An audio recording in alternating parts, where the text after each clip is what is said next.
le seul carbone asymétrique de cette molécule porte son groupement alcool à droite, et c'est pour ça qu'on appelle cette molécule-ci le D-glycéraldéhyde. Si les deux groupements ici étaient inversés, ce serait l'image miroir, ce serait l'énantiomère, et on l'appellerait plutôt le L-glycéraldéhyde, par opposition à L-glycéraldéhyde. La relation d'isomérie entre le D et le L-glycéraldéhyde, c'est une relation d'énantiomérie, c'est-à-dire l'image miroir l'un de l'autre. Alors ici et ici. C'est donc la position du dernier carbone asymétrique qui nous permet de déterminer si on a un sucre de la série D ou un sucre de la série L. La vaste majorité des glucides naturels sont des monosaccharides de la série D, sauf quelques exceptions, mais je vous dis, la majorité, le glucose et le fructose en particulier, ce sont les monosaccharides naturels, sont de la série D.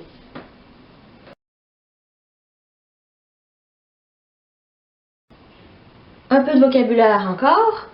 Quand on a des monosaccharides à 6 carbones, on appelle ces monosaccharides-là des hexoses. S'il y avait 5 carbones dans la chaîne, on appellerait ces monosaccharides des pentoses. Et s'il y en avait 4, des tétroses. Et s'il y en avait 3, des trioses. On peut aussi caractériser, avec un autre mot de vocabulaire, le monosaccharide par rapport à la forme de son carbonyle. Je vous l'avais dit, un seul carbonyle à chaque fois qu'on a des monosaccharides. Quand notre carbonyle est sous la forme de l'aldéhyde, on appelle ces monosaccharides-là, on les classe dans la catégorie des aldoses.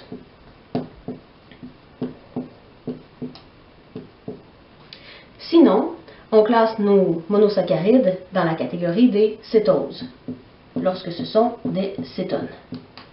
Si on combine ces deux noms-là, on pourrait appeler ce sucre-ci un aldohexose et ce sucre-ci un cétohexose.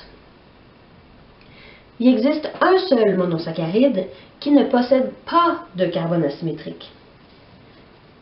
C'est un triose, c'est un cétotriose. Je vais vous le dessiner ici.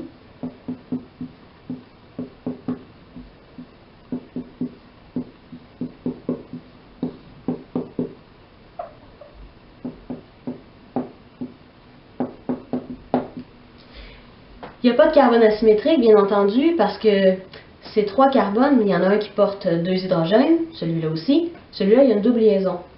C'est un glucide quand même, c'est un monosaccharide quand même, parce qu'il y a entre 3 et 6 carbones.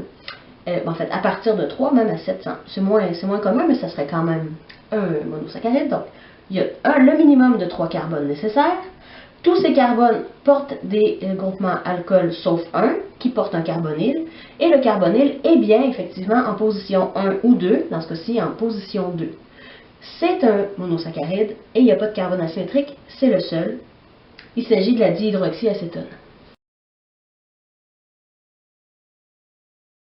Je vous ai parlé tantôt de la relation d'énantiomérie qui existe entre les monosaccharides de la série D et leur image miroir qui sont de la série L. Par exemple, entre le D-glucose et le L-glucose, on aurait une relation d'énantiomérie.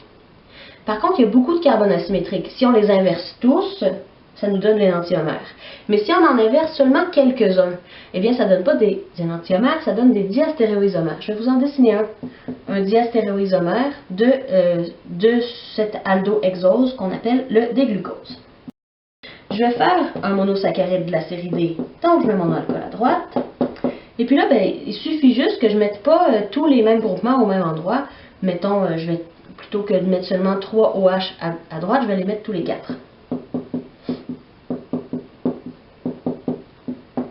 Alors, il s'agit ici, encore une fois, d'un aldohexose. Aldohexose à cause de 6 carbones. C'est un monosaccharide de la série D, mais ce n'est pas du D-glucose. Ce n'est pas non plus du L-glucose, manifestement.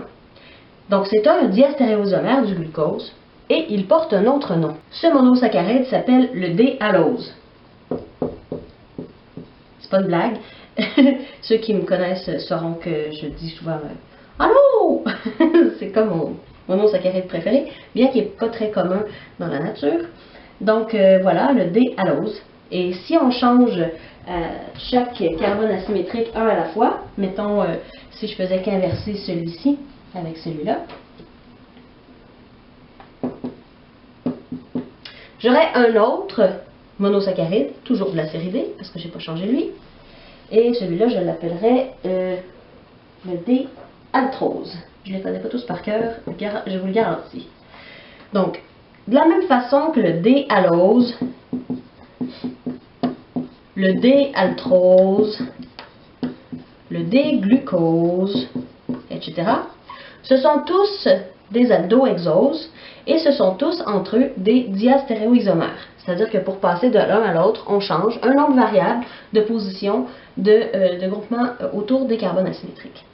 Vous allez trouver la table de tous les monosaccharides entre 3 et 6 carbones, les cétoses et aussi les aldoses, à la page 419 dans l'annexe 2. Comme je vous dis, de toute façon, vous n'allez pas à les savoir par cœur. Ça peut vous donner une idée du genre d'annexe qu'on peut vous donner dans un examen, par exemple, mais on ne vous demande pas d'apprendre des structures.